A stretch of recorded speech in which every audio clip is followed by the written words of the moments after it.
Have you ever found yourself in a social or professional setting feeling that something was off, but you couldn't quite put your finger on it? Well, you're not alone. Small etiquette mistakes can make a significant impact on how others perceive us.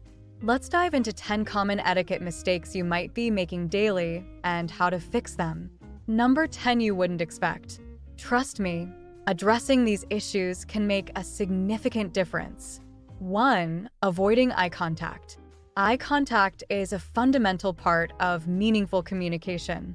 Many people feel uncomfortable making eye contact and often look away, which can be perceived as disinterest or dishonesty. Did you know that maintaining good eye contact can make you appear more confident and engaged? It's true. Imagine yourself talking to someone who is failing to maintain eye contact. What would you think? Your instincts might suggest they are hiding something or not telling the truth. Sometimes, people can just be too shy. Nevertheless, eye contact is a sign of honesty and self-confidence. It's a game changer for building trust and rapport. Next time you're talking to someone, try to maintain eye contact for at least 60 to 70% of the conversation. If you enjoy this video, make sure to subscribe so you never miss another interesting piece of content. I'm Martina, and your subscription helps me create more videos for you. 2. Failing to acknowledge personal space. When was the last time you were in an elevator or in a store, queuing for the cashier? It seems to me that the ultimate goal is to put all items on the counter as soon as possible, despite the cashier being busy with the person ahead. People often behave as if they are the only ones in the store. They are in such a hurry that they might even bump into you if you are not moving quickly enough for their taste in the queue. Respecting personal space is vital in social interactions. Standing too close can make someone feel uncomfortable, especially if they don't know you well.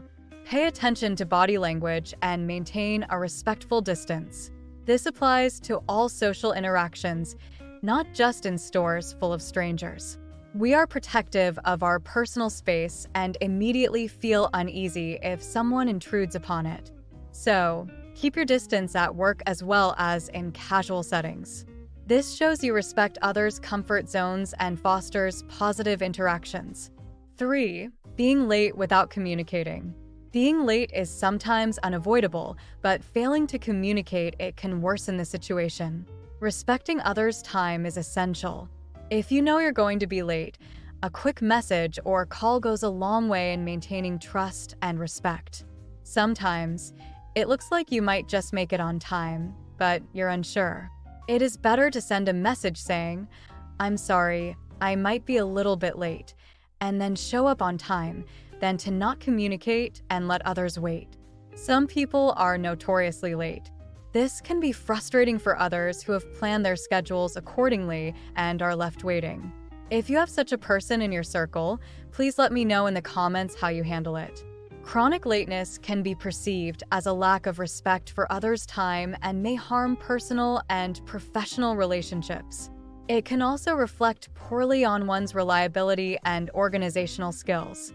To mitigate this, it's important to identify the reasons behind frequent tardiness and take steps to improve punctuality, such as setting reminders, planning ahead, and allowing extra time for unforeseen delays. Always aim to be punctual, but when that's not possible, let people know. 4. Interrupting others. Interrupting someone while they are speaking is one of the most common faux pas. It's often done unintentionally, but it can come across as rude and dismissive, indicating that you value your own input over the speaker's. It's very tempting to cut someone off because you have a better idea or want to win an argument, but it's not the best approach. Constantly interrupting can damage your reputation, making you seem impatient or disrespectful. Waiting for your turn to speak shows respect and attentiveness. Try to practice active listening.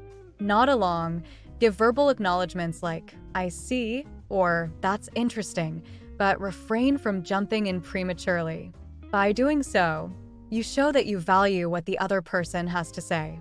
5. Ignoring invitations and RSVPs. Ever received an invite and forgot to respond? It happens more often than we think. Ignoring invitations can disrupt event planning and make it difficult for hosts to organize. It's polite to RSVP as soon as you know your availability, but at the latest by the date specified on the invitation. Both yes and no responses are required. It doesn't need to be long, just, "Thank you so much for inviting me. I would be delighted to attend." Or, "Thank you for the kind invitation. Unfortunately, I am unable to attend due to a prior commitment. I appreciate your invitation and hope to see you soon."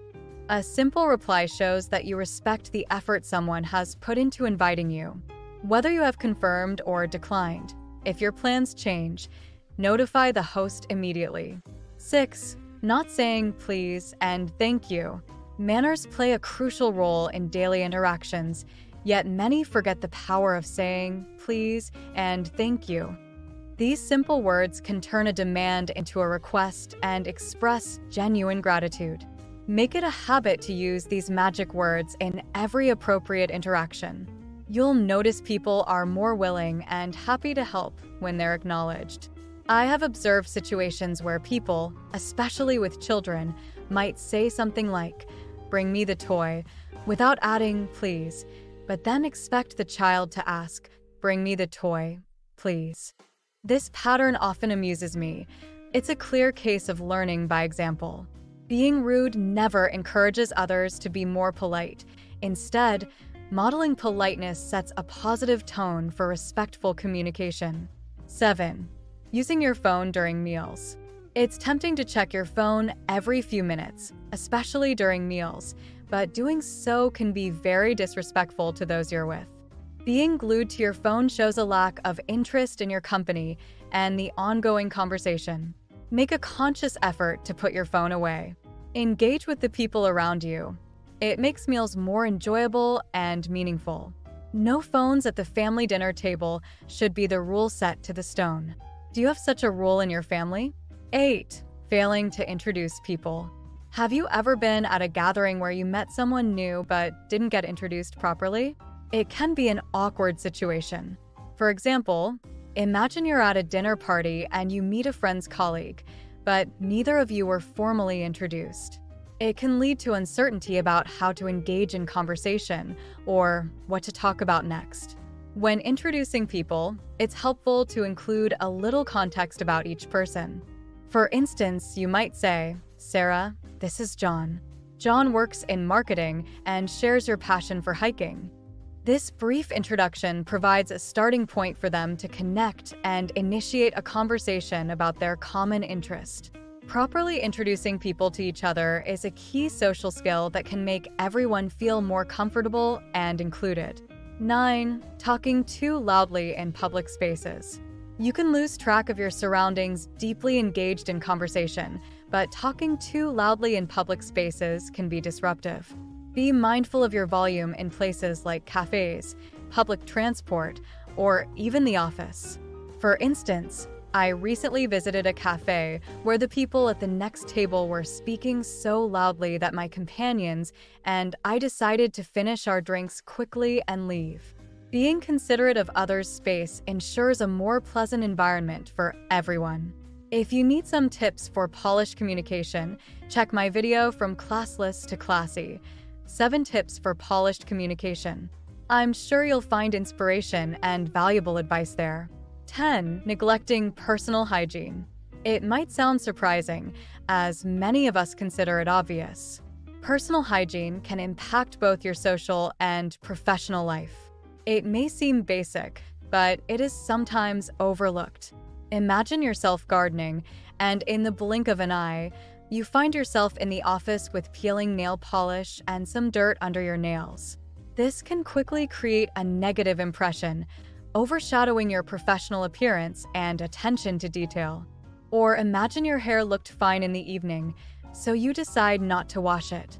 Yet in the morning, it doesn't look as great, and there's no time to fix it.